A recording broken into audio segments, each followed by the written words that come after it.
Mano, boa noite. Pedro Ramiro, da Rádio Bandeirantes, aqui. Boa noite. A impressão que deu hoje é que o Corinthians foi muito pouco, né? Foi pouco criativo, foi pouco seguro.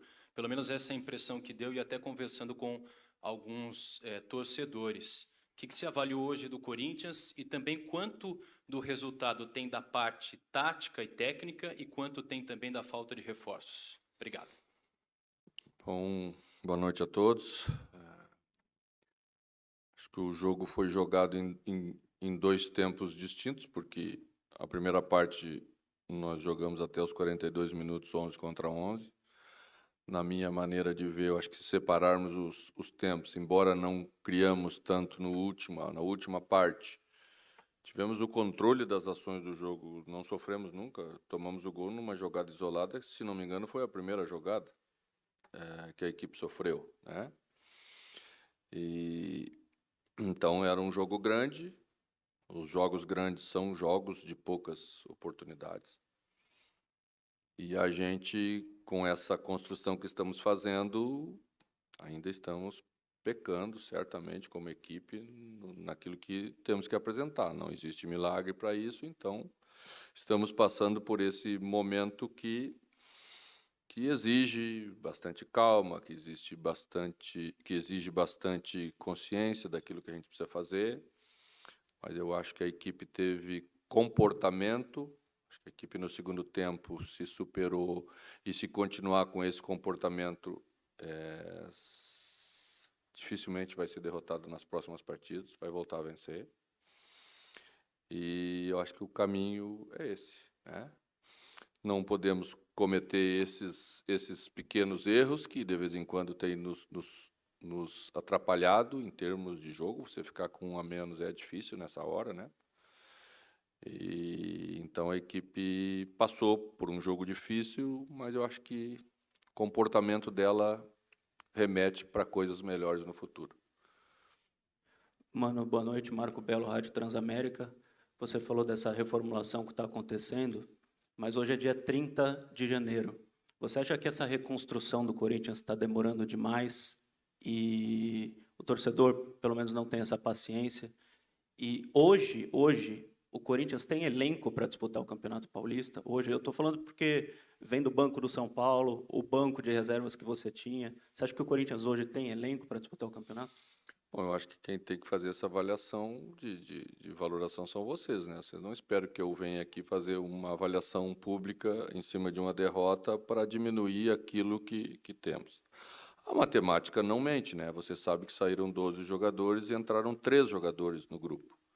Então, é óbvio que nós estamos passando por um processo que esperávamos todos tivesse sido acelerado mais, mas eu tenho acompanhado o trabalho de todos. Agora temos um novo diretor que é o Fabinho.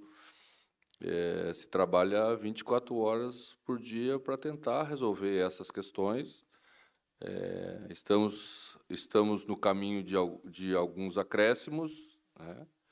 Mas eu sei como é o futebol, né? Eu sei que os resultados todos querem para agora, né? A gente é que tem que ter a cabeça no lugar.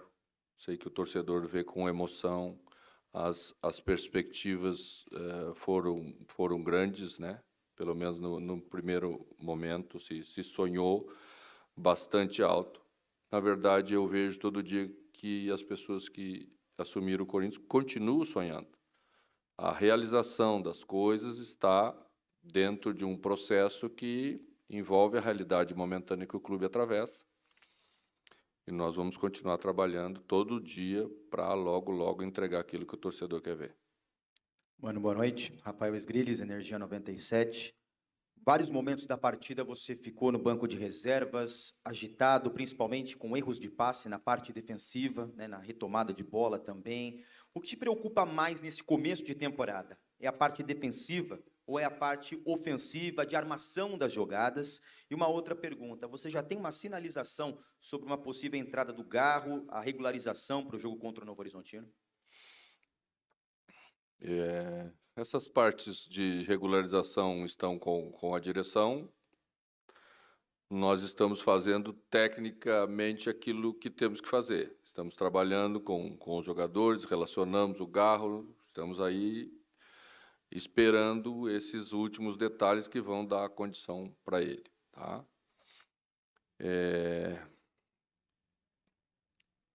Eu acho que o treinador tem que participar do jogo, da maneira como ele acha que tem que participar. No Brasil, se você não cobra, você é passivo demais. Às vezes, se você cobra, você é exaltado demais. Né? Acho que a gente tem que ter uma consciência, transparência, uma lealdade com os jogadores, que é o que eu procuro ter. Até quando a gente comete erros, a gente tem que ter grandeza. Né? E eu acho que o caminho é esse. Entre a gente acreditar um no outro, estar juntos nessa hora de dificuldade, para poder sair dela logo, logo. Mano, boa noite. Luan Siqueira, Rádio Craque Neto. Acho que hoje das arquibancadas, né, nós vimos uma resposta, ou uma falta de paciência dos torcedores, principalmente com 3 atletas, né, o Iralberto, o Matias Rojas e o Fausto Vera. Inclusive, essa falta de paciência não vem de hoje, desde o ano passado. A minha pergunta é sobre, até por conta do elenco curto que você tem em mãos, e pelo final de jogo que esses garotos fizeram, automaticamente esses garotos vão ganhar cada vez mais espaço no seu time, até para tentar blindar também esses jogadores que, pelas arquibancadas hoje, a paciência está cada vez mais se esgotando? Eu acho que a blindagem, eu não gosto muito dessa palavra blindagem, porque eu acho que ela não existe. Né? Quem está aqui como profissional sabe a grandeza que é tudo isso que nós participamos, mas, ao mesmo tempo, a responsabilidade que temos. Né? Nós temos que resolver os problemas que estão lá dentro do campo, e o treinador não pode abandonar seus jogadores por circunstâncias que, às vezes, a emoção exige mais rapidamente que ele o faça. Não tem como reclamar do Yuri Alberto, da disposição da entrega dele com um homem a menos, lutando sozinho lá na frente, segurando bola, chutou uma bola que foi a bola que escapou, chutou a bola no poste, caprichosamente a bola não quis entrar. Né? Eu acho que o caminho sempre da recuperação, da retomada de um jogador é o trabalho. Tá? E se ele continuar trabalhando da maneira como ele está trabalhando no dia a dia, as coisas vão voltar a funcionar bem. Tá? Questão de construção nossa, de criação, eu acho que a equipe realmente ainda carece, né? Mas o caminho é esse. O jogo era muito delicado para você fazer alterações com 10 jogadores.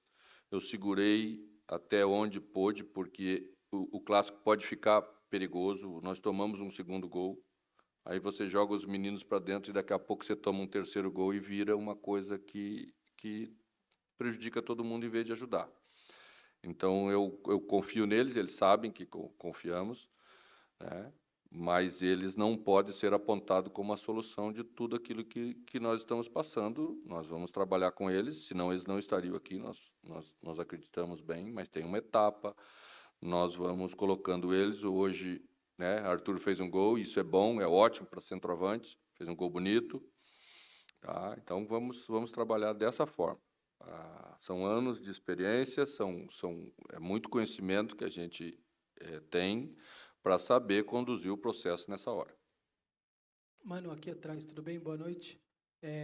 Eu queria que você fizesse uma comparação das 3 reconstruções que você viveu aqui, se a de 2008, depois o time caiu, enfim, tudo que você teve que fazer, a de 2014, com aqueles campeões de tudo que também foram embora, que enfim, era a hora deles irem embora, e agora se essa, para você, é a mais difícil ou alguma daquelas outras 2 ela foi mais difícil. E se a expulsão do Caetano hoje, aquele seu recado de sábado aqui, uma atitude burra pode acontecer numa expulsão, se era um exemplo do que você estava dizendo e o fato dele ter tomado o vermelho da maneira que ele tomou. Olha, erramos nós, né? E se erra lá dentro, você avalia no calor do jogo um lance que você vai esticar o braço e você, na última hora, faz um movimento mais agressivo, como foi o caso. Né? Foi bem rigoroso o critério, mas eu acho que o gesto aconteceu no final. Né? E hoje, com as imagens, você para, você faz, não tem escapatória. Né? Então, claro que nos nos prejudicou no jogo. Ele sabe disso, a gente não precisa ficar batendo em cima disso, a não ser internamente como a gente tem que fazer as coisas. A questão da construção, eu acho que sempre a próxima é mais difícil, é que nem jogo de futebol, sempre o próximo é mais difícil, né? O que nós estamos fazendo agora pertence à circunstância desse momento. Você não consegue comparar etapas, você não consegue comparar épocas diferentes, é muito difícil, né? Na verdade, eu acho que nós tínhamos, na época, nas outras duas épocas, dentro dessa reformulação, jogadores mais experientes para fazê-la. E hoje nós temos mais jovens, né? Se olhar a média de idade que a gente tinha no banco de reservas hoje, você pode chegar a essa conclusão bem objetiva.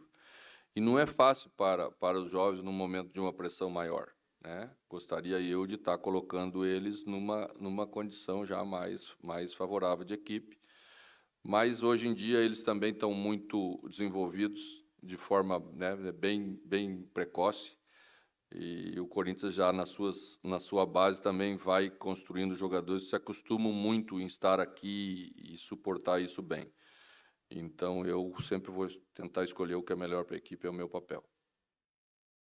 Boa noite, mano. Bruno Faria, da Rádio CBN. O Corinthians sofreu a terceira derrota seguida, são 4 jogos ainda, início de temporada, mas não sofria 3 jogos com derrota há quase 6 anos, foi em outubro de 18.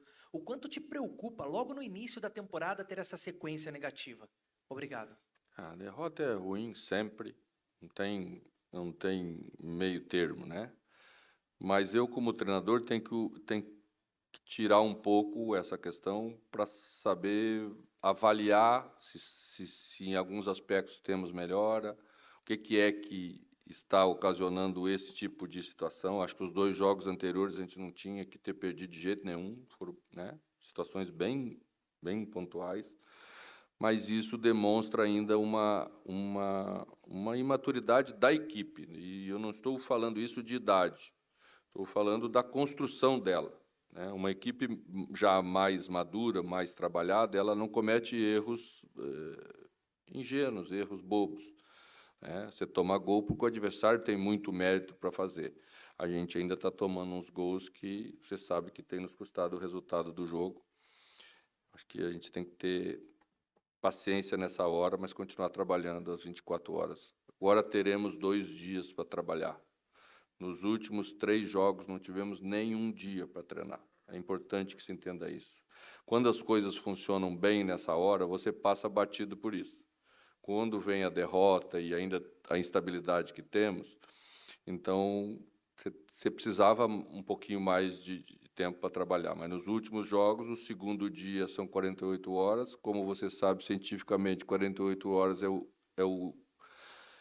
o dia que os jogadores mais sentem o cansaço da rodada anterior, da partida anterior, e já você, nesse dia, está preparando, porque é véspera do jogo seguinte. Então, para a gente que ainda está mexendo bastante, isso custa bem caro, mas vamos passar por isso. Mano, aqui, por favor. Henrique Vilhote, da Identidade Corintiana. Primeiramente, boa noite. Mano, você falou um pouco sobre a baixa média de idade do banco de reservas. Também acontece um pouco disso no time titular. Então, eu gostaria de pegar esse ponto que você falou e perguntar o quanto dessa fase ruim do Corinthians, de 3 derrotas consecutivas, pode vir ou não da questão psicológica dos jogadores. O quanto você atribui a isso a falta de confiança também? Bom, são 2 coisas diferentes, né? A vitória traz confiança e a derrota traz falta de confiança. É bem objetivo, bem simples e bem direto. Às vezes você não joga nem tão bem, mas você vence.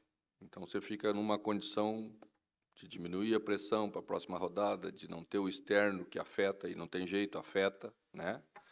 Porque todo mundo lê tudo que se escreve e afeta o torcedor. Então o torcedor faz parte do jogo, ele vem para o estádio um pouquinho mais preocupado, tá? Mas eu só tenho que elogiar a parte externa da nossa torcida. O torcedor ajudou a equipe o tempo inteiro, né? Quando conseguimos fazer o gol no final, né, por um detalhezinho aí, quase não conseguimos fazer o segundo com o Wesley. Então, assim, vamos estar juntos, porque juntos somos capazes de sair dessa situação. Mano, aqui, Luiz Fabiani, da Itatiaia. Em novembro, como você já mencionou nessa coletiva, você afirmou que uma reconstrução ela só tem valor quando você repõe à medida que você abre mão. Hoje você teve 3 dos reforços à disposição, levando em conta que o Corinthians abriu mão de mais de 10 jogadores. Levando em conta que você disse isso em novembro, dá para dizer que essa série negativa do Corinthians era previsível? Talvez não precisaria ter acontecido as 3 derrotas, certamente não precisaria ter acontecido as 3 derrotas, mas em termos de produção da equipe, era previsível. Era previsível, né? Então, a gente, com a experiência que tem, com o conhecimento que tem, sabe o que saiu, né? E sabe que a gente ainda não trouxe para suportar essa saída que tivemos.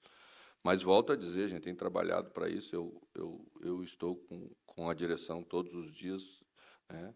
E a gente tem procurado exatamente encontrar jogadores que possam estar à altura dessa exigência que temos, e esse é o caminho que vamos seguir. Mano, boa noite para você.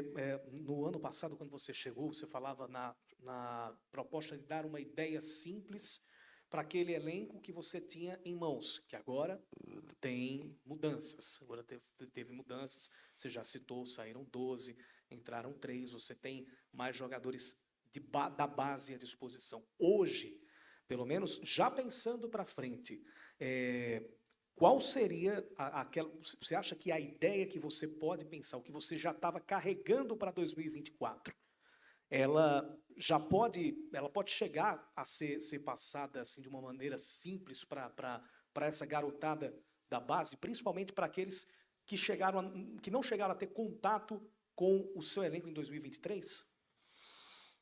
Olha, a ideia do Sub-20, a ideia de jogar do Sub-20 também era uma ideia bem simples de se executar, né? E essa ideia tornou o time campeão da Copinha e, em função disso, os jogadores certamente ganharam mais valoração para estar aqui. Isso é importante, né? O futebol tem muito a ver com a vitória. Todo mundo fala em rendimento, mas todo mundo valoriza a vitória e crucifica muito na derrota. Então, quando você vence uma Copinha, os jogadores ganham mais moral e até o próprio torcedor enxerga eles como a solução dos problemas que o clube precisa. Eu continuo achando que execução é fundamental.